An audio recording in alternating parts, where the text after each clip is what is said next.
أعوذ بالله من الشيطان الرجيم بسم الله والصلاة والسلام على سيد المرسلين نبينا محمد وعلى آله وأصحابه أجمعين أما بعد السلام عليكم ورحمة الله وبركاته برنوتا كينيا درسي لما فا كتابة لينجي الربا رياضة اللسان الربا في لينجسو dogongora adda addaa irraa ilaaluu jirru har'a harfii lammaffaa harfii baarratti argamna. Insha Allah baa kana ni ilaalla. Akkuma beekamu dheengaddaa Hamzaa irratti waa hedduu ilaalle turre.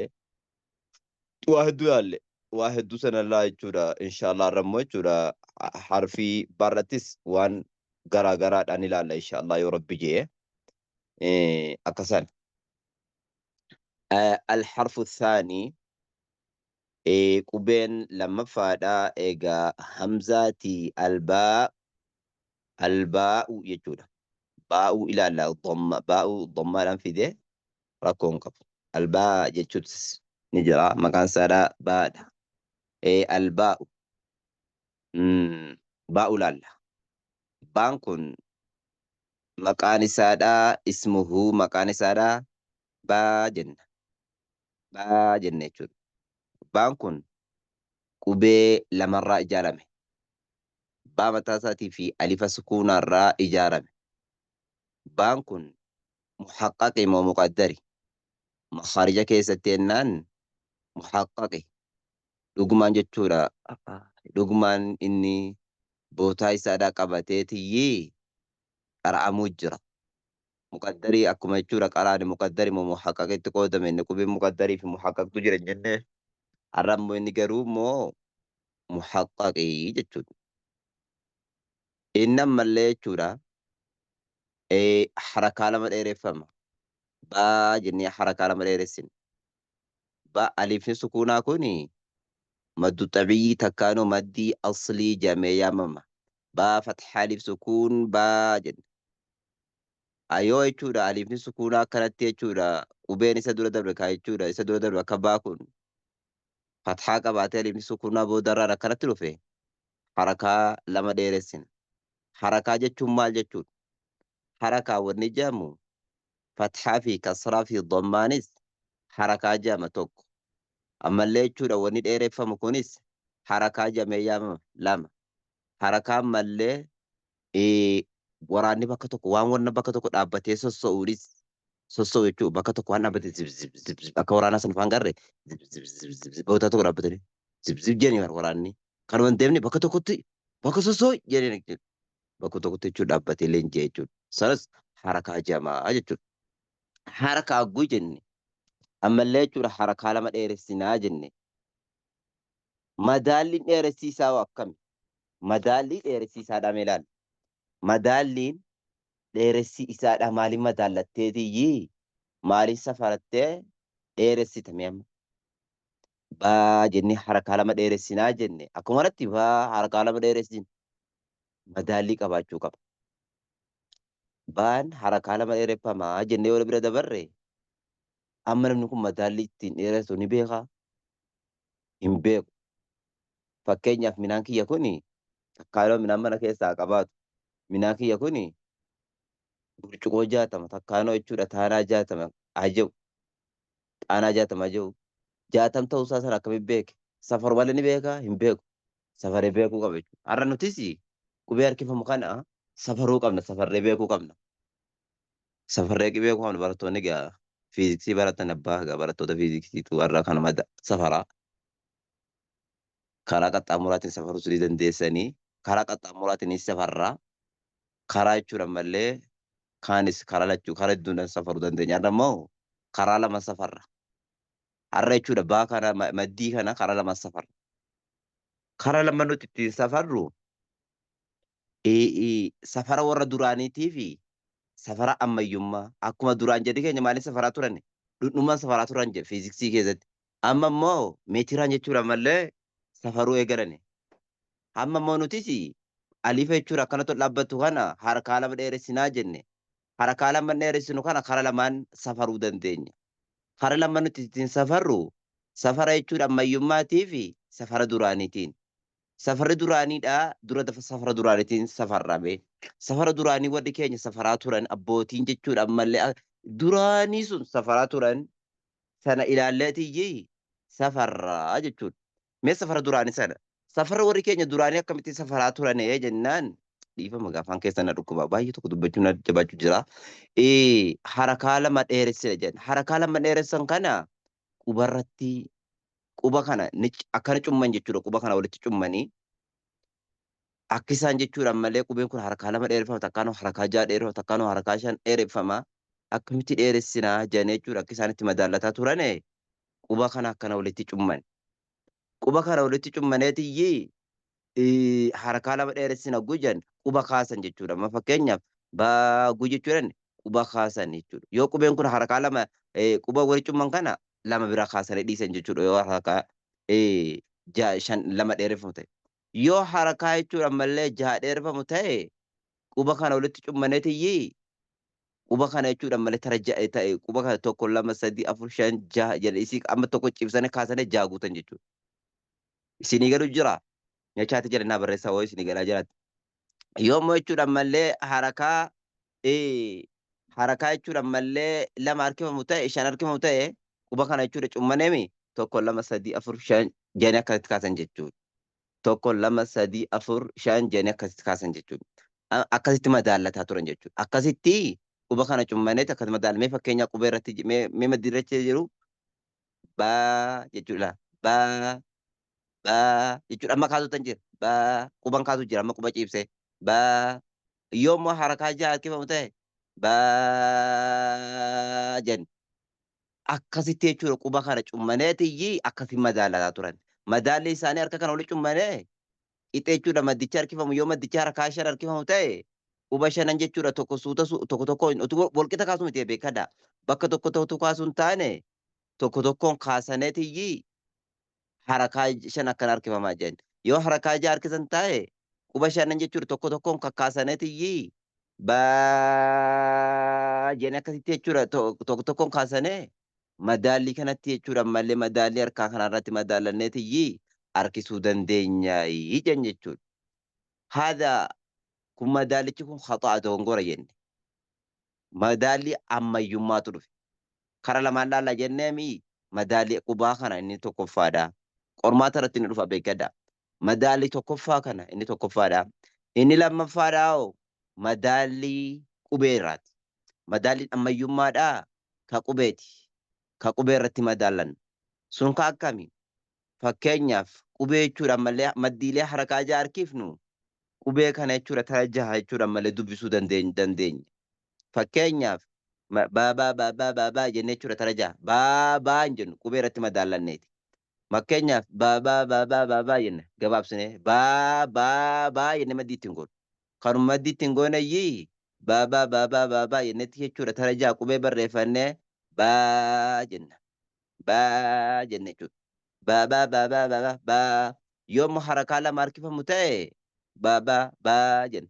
Baa jenna jechuudha. Yoo harakaa shan harkifamu ta'e baa jenna jechuudha. Qixa kanatti jechuudha ammallee qubee qixa qubeeti madaalli qubee akkanaatti barreessine baa yoo amma jechuudha sagalee jechuudha baa jettuu fi baa jettuu jechuudha ammallee waraabdane daqiiqaan siidhaa wal ta'a. Daqiiqaan siidhaa wal gala. Daqiiqaan siidhaa wal gala. Yoo jechuudha ammallee qubee harakaa jaha jechuudha ammallee qubee baa kana jaha barreessitanii baa jettanii jaha dubbiftanii baa jettanii madaalli isaadhaa wal gala jechuudha. Kanaafuu madaalli dhugaadhaa madaalliin sirrii ka ta'e ka qubee kana ka cummaa harkaa sun dogongora. Maaliif dogongora ta'e inni sun jennaani harki jechuudha dargaggeessaatii fi harki jechuudha ammallee manguddoodhaa nama dulloomee walqixa hin deemu. Ka jechuudha nama dulloomee quba kana jechuudha tokko tokkoon kaasuun ni jabaata baay'ee tokko jabaata. Ka jechuudha ammoo nama jechuudha dargaggeessichi immoo humni isaadhaa jabaadha waan ta'eef saffisaan kaasa waan ta'eef kanaafuu jechuudha wallaba madaalliin kun sirrii miti madaalliin sirriidha. ka qubee kana baa jennee baa jennee harakaa jechan yoo ta'es kan amma madaalli qiyaasaa bareedaadha jenneetiyyi akka Dr. Ayman Rushdiin fa'aan akkasitti jechuudha irraa akkasitti dubbatanii jechuudha. Inshaallah madaalliin sirriin kana jechuudha. Madaallii qubee kana jechuudha. Ayyee makhrajul baa makhraja baadhaa dubbanna. Makhraja baadhaa dubbanna. Baan eessarraa bahaa dubbanna. Baan gaa silaa qubee istifaalaatu qubee qallatu jennee takhrujul baa'u baan ni bahaa min bayni shafatayni yedduu hidhii lammaniitii ba'a biinxibaaqihimaa isaan lamman jechuudha walitti cufuudhaan baha jechuudha. Walitti jechuudha malee cufuun baha baa jenne walitti cufuudhaan baha. Biinxibaaqihimaa isaan lamman walitti cufuudhaan baha jechuudha baan kun. Harragaa baan muhaqqaqa hin ta'u barra jechuudha. Baan bootaaf danda'a ta'e qaba jechuudha. Baan bakka inni bahu takhrujul baa'u baan ni bahaa min bayni shafatan yedduu hidhii lammaniitii fi biinxibaaqihimaa jechuun hidhii lamman walitti cufuudhaan baha. Hidhii lamman yedduu hidhii lammanii walitti cufuudhaan bahaa jechuudha. Kanaafuu baan makhraja muhaqqaqa jechuudha. Sifaatul baan sifaa shan qaba. Baan sifa takkaanoo bifa shan qaba jechuudha. Tokkoffaan aljahru jahariidha. Lammaffaan shiddaadha. Inni sadaffaan alistifaalu. Inni arfaffaan alinfitaaxu. Inni shanaffaan qalqalaadha jechuudha. Tokkoffaa irratti aljahru jaharii jenne. Jaharii jechuun mul'isuudha. Jaharii jechuun mul'isuudha. اصطلاحاته انحباس جريان النفس عند النطق بالحرف jechuudha. Ammallee qabamuu yaa insaa fuuraati bakka jechuudha qubbeeleen shiddaa jirutti. Baa jenne jechuudha. Baa jenne jechuudha. Qubeelee yaa'insa hedduu hin qabne jechuudha. Baa jenne jechuudha. Yaa'insa hedduu hin qabu. Kanaafuu yaa'insa hanga tokko qaba malee ni qabama jechuudha. Qabamuun isaadha kan. Inni lammaffaa ashiddaa jabeenya.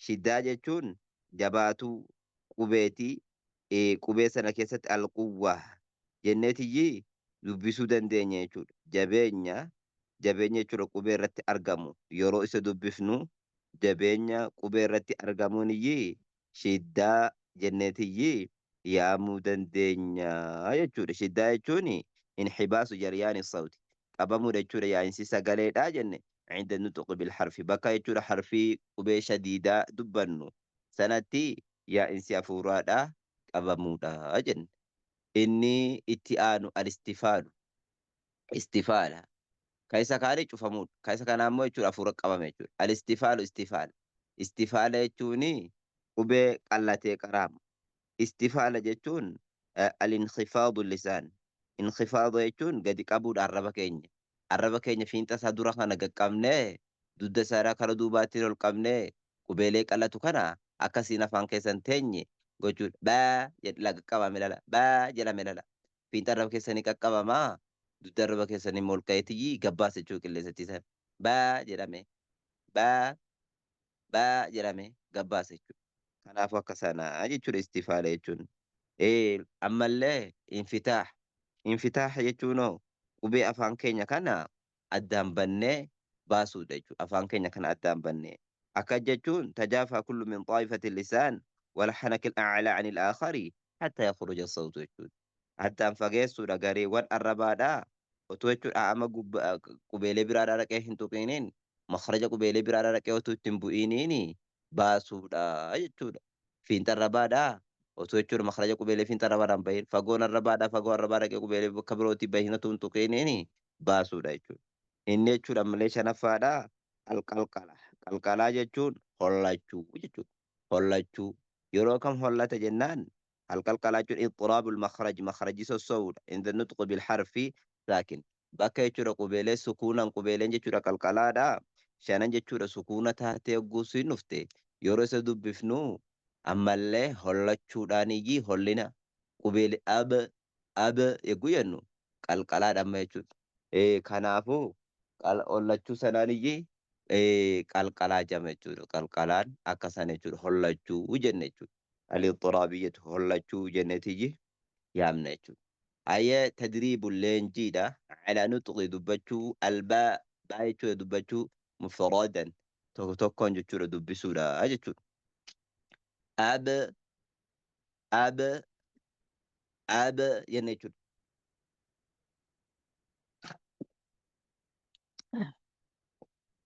Ab abصارهم ab ab abصارهم jenna jechuudha. Ab ab eeggannu keessatti qabu jira. Ab jenna kana qabamuun kuni qilleensi mul'ate sagaleen ni mul'ata. Sagaleen ni mul'ata. Jahrii maal jenna? Jahrii ogguu jennu inxibaasu jariyaan nafasiiti. Hafuura qabame. Hafuura qabamee jira. Ab jiru jechuudha. Atti ogguu jennu taa'ambaa hafuura yaa'u jira. Atti ogguu jennu keessa hafuurri sagalee qabamee jira jechuudha. Ataa jennee sagaleen qabamee jira jechuudha. Kana jechuun amma baa kana ni qabama jechuudha. Maaliif jennaan duraan jechuudha jahrii jechuun maal jechuu jenne? Jahrii jechuun qabamuudha jenne. Jahrii jechuun inni baasu jariyaan nafasii inda nutuq bil harfi. Bakka harfi sanatti qubee qulqulliin ta'e yaa'uudha. Garuu yaa'insa jechuudha aljahru mul'isuun kanuma ta'eyyii ammallee jechuudha qilleensi isaa waliin yaa'u hin qabama jechuudha. Qilleensa biraa qaxxu godha jechuudha. Kana jahrii jechuun ab jenna jechuudha. Shiddaa jechuun ammoo sifa shiddaadha. Ab keessa jabeessu jira. Ab keessa jabeessu jira. Shadiidaa agarsiisu jira. Istifaalummaa isaa ab jechuun kun istifaala. Ab jennee furtifnu jechuudha. Ab istifaalummaa isaa qalleena isaati jechuudha. Infitaaxummaa isaadhaa ab afaan dambaruun jira. Ab baa jedhame baa jedhaa ilaalaaf. Kanaafuu qallisuu isaadha jechuudha. Baa buu bii baa buu bii baa buu bii istifaalummaa isaati jechuudha. Qalqalummaa isaa ab jechuu kana ab jechuu kana jechuudha. Abصارهم إبليس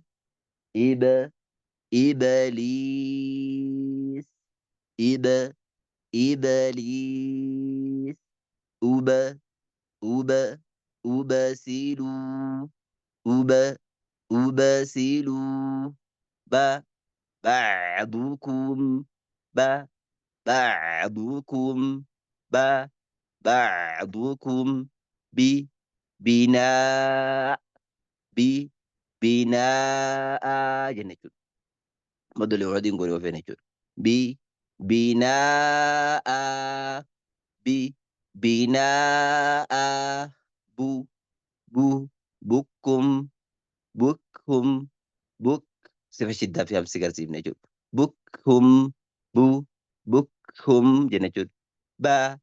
Baaraknaa baaraknaa بيض بيض بيض بورا بورا بورا بورا جنتي قالوا دندن yoo shaddaadhaan fakkeenyaaf abba ibbi ubbu jennee taasisittis dubbisuu ni dandeenya. Kanuma kitaaba irra hin jirre inshaallah sirriitti jechuudha malee qo'adhaati. Kottaa inshaallah rabbi isiniif haa laafisu. Asura dhaabbata darsii keenya irraa fi haadha wa sallallahu ala nabiyyina Muhammad wa ala alihi wa sahbihi wa sallam. Assalamu alaikum wa rahmatullahi wa barakatuh.